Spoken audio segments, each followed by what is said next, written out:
The last leaf, आखिरी पत्ता। दोस्तों नमस्कार, रीडेबल में आपका स्वागत है। वैसे तो ओ हेनरी की सभी कहानियां बहुत पसंद की जाती हैं, लेकिन द लास्ट लीफ का एक अलग ही मुकाम है। ये आपको बहुत गहरे तक छूती है, झकझोरती है और बहुत कुछ सिखा कर जाती है।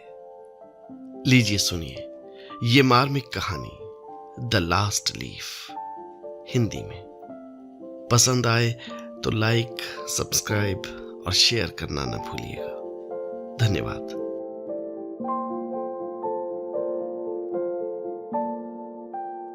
वॉशिंगटन के चौक के पश्चिम की ओर एक छोटा सा मोहल्ला है, जिसमें टेढ़ी मेढ़ी गलियों के जाल में कई बस्तियां बसी हुई हैं।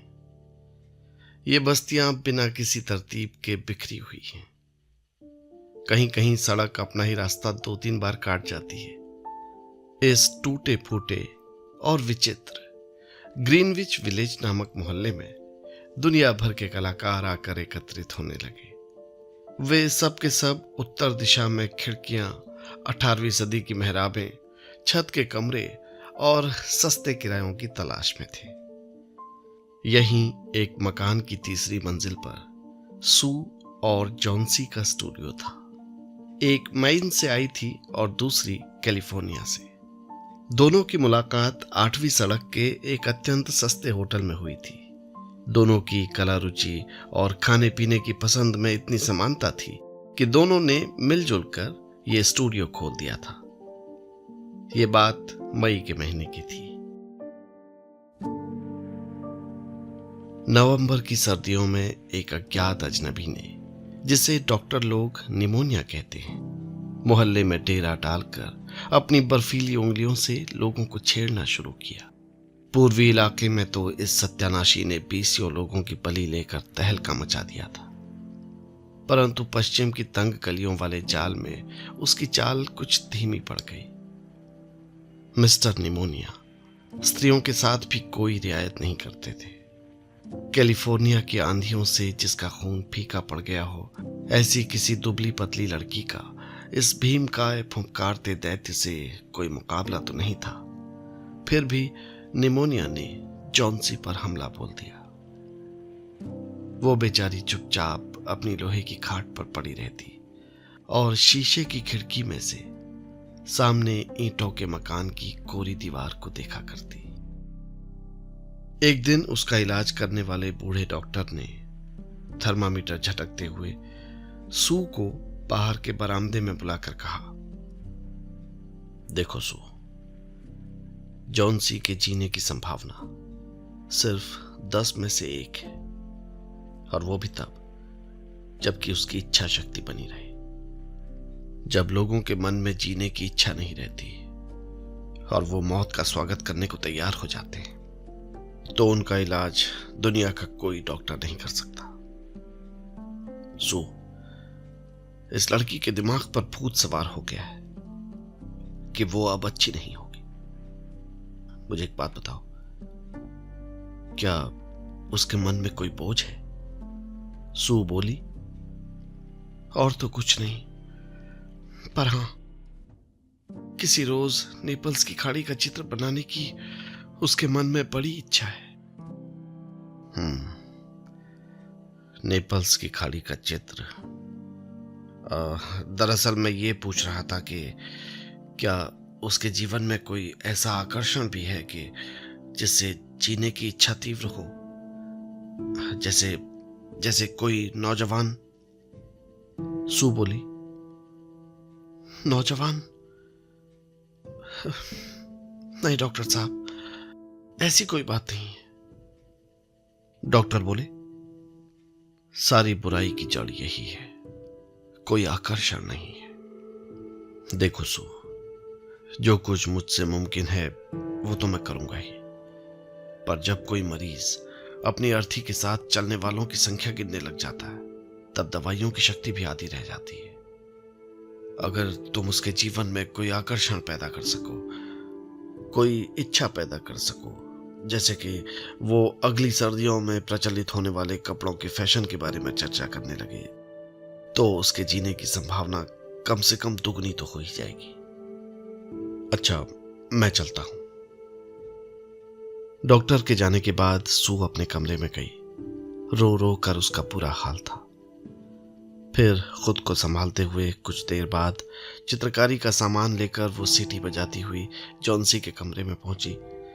जॉन्सी चद्दर ओढ़े चुपचाप बिना हिले डुले खिड़की की ओर देखती पड़ी थी। उसे सोई हुई जानकर सू ने सीटी बजाना बंद कर दिया। तख्ते पर कागज लगाकर वो किसी पत्रिका की कहानी के लिए कलम स्याही से एक तस्वीर बनाने बैठी। नवोदित कलाकारों को कला की मंजिल तक पहुंचने के लिए पत्रिकाओं के लिए तस्वीरें बनानी ही पड़ती हैं। जैसे साहित्य की मंजिल तक पहुंचने के लिए नवोदित लेखकों को पत्रिकाओं में कहानियां लिखनी ही पड़ती हैं। जैसे ही सू एक घुड़सवार की पोशाक में एक आंख का चश्मा लगाए किसी गडरिये का चित्र बनाने लगी, तो उसे एक धीमी आवाज अनेक बार दोहराती सी सुनाई दी। वो शीघ्र ही बीमार के बिस्तर के पास गई। जॉन्सी की आंखें खुली थीं। वो खिड़की से बाहर देख रही थी और कुछ गिनती बोल रही थी, लेकिन उल्टा जाप कर रही थी। वो बोली 12, फिर कुछ देर बाद 11, फिर 10, 9 और तब एक साथ 8, 7। सू ने उत्कंठा से खिड़की के बाहर नजर डाली। वहां गिनने लायक क्या था? एक खुला बंजर चौक या 20 फीट दूर ईंटों के मकान की कोरी दीवार, और उस पर एक पुरानी ऐंठी हुई, जड़ें निकली हुई सदाबहार की बेल दीवार की आधी ऊंचाई तक चढ़ी हुई थी। ठंडी हवाओं ने उसके शरीर की पत्तियां तोड़ ली थी और उसकी कंकाल शाखाएं एकदम उखड़ी हुई उन टूटी फूटी ईंटों से लटक रही थी। सू ने पूछा, क्या है जॉन्सी? बहुत धीमे स्वरों में जॉन्सी बोली, 6। अब वे जल्दी जल्दी गिर रही। 3 दिन पहले वहां करीब 100 थी। उन्हें गिनते गिनते सिर दुखने लगता था। वो एक और गिरी। अब सिर्फ 5। 5 क्या? जॉन्सी, अपनी दोस्त को बता, 5 क्या? पत्तियां, उस बेल की पत्तियां। सो जिस वक्त वो आखिरी पत्ती गिरेगी, मैं भी चली जाऊंगी। मुझे ये बात 3 दिन से मालूम है। तुम्हें डॉक्टर ने नहीं बताया? सू ने कहा, ओह जॉन्सी, तेरी जैसी बेवकूफ मैंने कहीं नहीं देखी। तेरे ठीक होने का इन पत्तियों से क्या संबंध है? तू उस बेल से प्यार किया करती थी, इसीलिए ना। बदमाश, अब अपनी बेवकूफी बंद कर।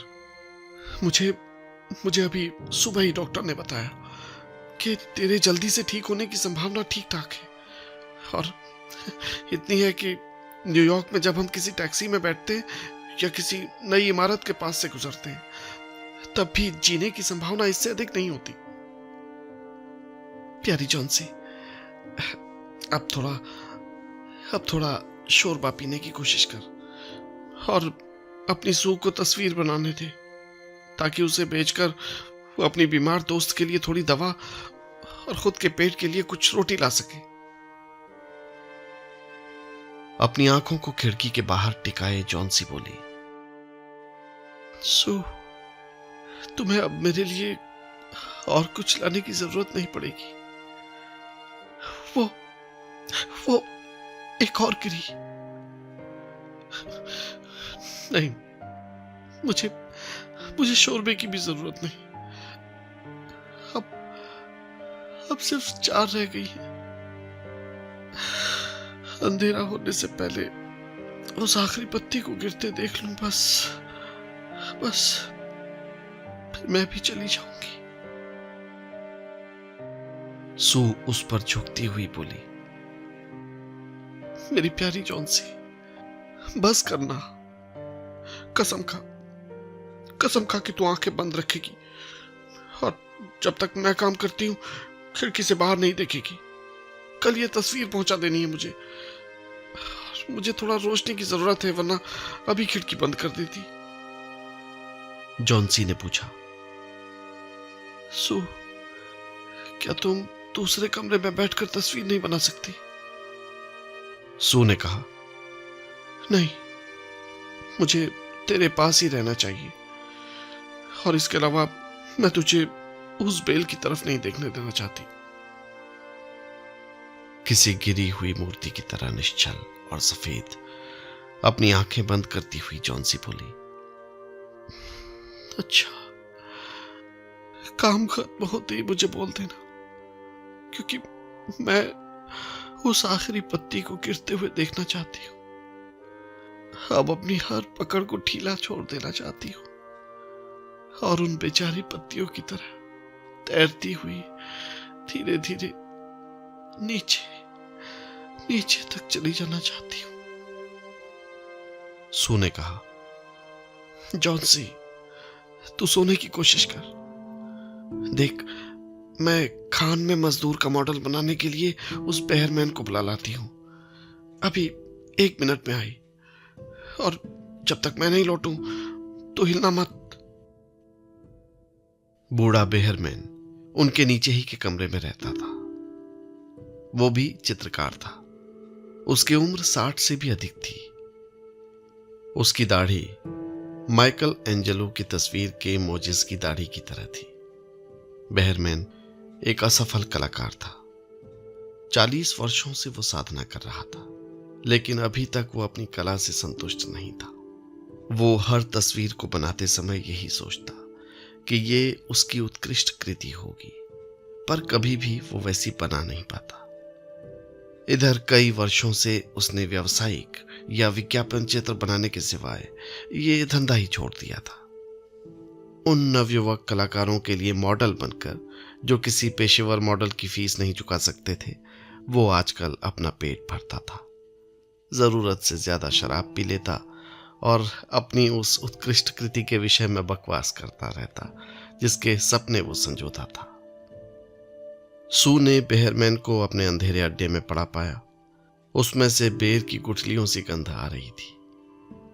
एक कोने में वो कोरा कैनवस खड़ा था, जो उसकी उत्कृष्ट कलाकृति की 25 वर्षों से बाट जो रहा था। सू ने बूढ़े बेहरमैन को बताया कि कैसे जॉन्सी उन पत्तों के साथ अपने पत्ते जैसे कोमल शरीर का संबंध जोड़कर उनके समान बह जाने की भयभीत कल्पना करती है और सोचती है कि जैसे अब वो बस मरने ही वाली है। बेहरमैन ने इन मूर्ख कल्पनाओं पर गुस्से से आंखें निकालकर अपना तिरस्कार व्यक्त किया। वो बोला, क्या कहा? क्या अभी तक दुनिया में ऐसे मूर्ख भी हैं जो सिर्फ इसलिए कि एक उखड़ी हुई बेल से पत्ते झड़ रहे हैं अपने मरने की कल्पना कर लेते हैं? मैंने तो ऐसा कहीं नहीं सुना, और मैं तुम्हारे जैसे बेवकूफ पागलों के लिए कभी मॉडल नहीं बन सकता। तुमने उसके दिमाग में इस बात को घुसने ही कैसे दिया? ओह, बड़ा दुख होता है उसके लिए। बहुत प्यारी लड़की है जॉन्सी। सू ने रोते हुए कहा, बेहरमैन वो बीमारी से बहुत कमजोर हो गई है और बुखार के कारण उसके दिमाग में ऐसी अजीब अजीब कल्पनाएं जाग उठी है। खैर, तुम मेरे लिए मॉडल नहीं बनना चाहते, कोई बात नहीं, मत बनो, मैं चलती हूं। बेहरमैन चिल्लाया, रुक जा बेवकूफ लड़की, किसने कहा कि मैं मॉडल नहीं बनूंगा? चल, तेरे साथ चलता हूं। एक बात कहूं, ये जगह जॉन्सी जैसी अच्छी लड़की के मरने लायक नहीं है। किसी दिन जब मैं अपनी उत्कृष्ट कलाकृति बना लूंगा, तब हम सब यहां से चल देंगे, समझी? हाँ, चल।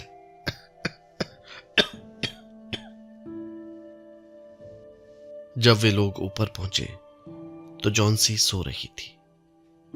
सू ने खिड़कियों के पर्दे गिरा दिए और बेहरमैन को दूसरे कमरे में ले गई। वहां से उन दोनों ने खिड़की के बाहर उस बेल की ओर देखा, फिर बिना एक भी शब्द बोले एक दूसरे की ओर देखा। अपने साथ बर्फ लिए हुए ठंडी बरसात लगातार गिर रही थी। सू ने नीली कमीज में बेहरमैन को बिठाया, जिससे चट्टान पर बैठे हुए किसी खान के मजदूर का मॉडल बन जाए। 1 घंटे की नींद के बाद जब दूसरे दिन सू की आंख खुली तो उसने देखा कि जॉन्सी जड़ होकर खिड़की के हरे पर्दे की ओर आंखें फाड़ कर देख रही है। सुरसुराहट के स्वर में जॉन्सी ने कहा, सू, पर्दे उठा देना, मैं देखना चाहती हूं। मजबूर होकर सू को उसकी बात माननी पड़ी। लेकिन ये क्या, रात भर वर्षा, आंधी, तूफान और बर्फ गिरने पर भी ईंटों की दीवार से लगी हुई उस बेल में एक पत्ती थी। अपने डंठल के पास कुछ गहरी हरी, लेकिन अपने किनारों के आसपास थकावट और झड़ने की आशंका लिए पीली पीली। वो पत्ती जमीन से कोई 20 फुट ऊंची अभी तक अपनी डाली से लटक रही थी। जॉन्सी ने कहा, यही आखिरी है। मैंने सोचा था ये रात में जरूर गिर जाएगी। मैंने तूफान की आवाज भी सुनी। खैर, कोई बात नहीं, ये आज गिर जाएगी और उसी समय मैं भी पड़ जाऊंगी। तकिए पर अपना थका हुआ चेहरा झुकाकर सू बोली, जॉन्सी, क्या कहती है पागल? अपना नहीं तो कम से कम मेरा तो ख्याल कर। तेरे बिना मैं क्या करूंगी? पर जॉन्सी ने कोई जवाब नहीं दिया। इस दुनिया की सबसे अकेली वस्तु ये आत्मा है। जब वो अपनी रहस्यमयी लंबी यात्रा पर जाने की तैयारी में होती है, संसार और मित्रता से बांधने वाले उसके बंधन ढीले पड़ते जाते हैं। दिन बीत गया और संध्या के क्षीण प्रकाश में भी दीवार से लगी हुई बेल से लटका हुआ वो पत्ता उन्हें दिखाई देता रहा।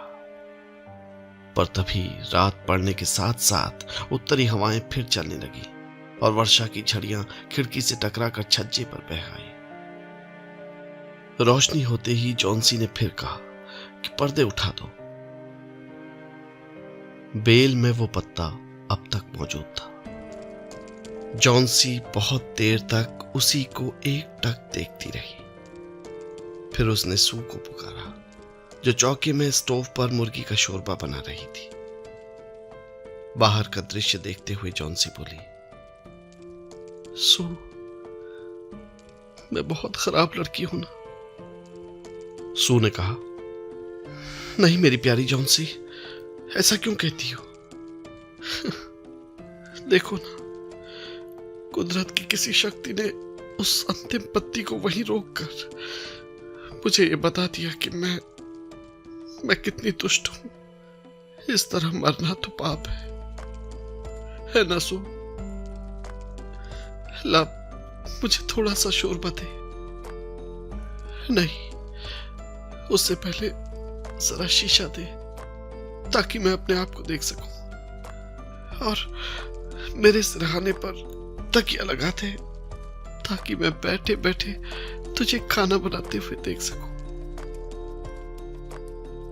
कोई 1 घंटे के बाद जॉन्सी बोली, सू, मुझे लगता है कि मैं कभी न कभी नेपल्स की खाड़ी का चित्र जरूर बनाऊंगी।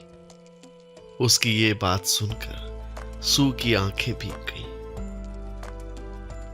शाम को डॉक्टर साहब जॉन्सी को देखने फिर आए। सू कुछ बहाना बनाकर उनसे बाहर जाकर मिली। सू के कांपते हुए हाथ को अपने हाथों में लेकर डॉक्टर साहब बोले, अब संभावना 10 में से 8 मानी जा सकती है।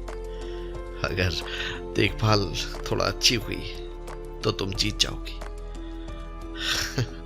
अच्छा, अब मैं नीचे की मंजिल पर एक दूसरे मरीज को देखने जा रहा हूं।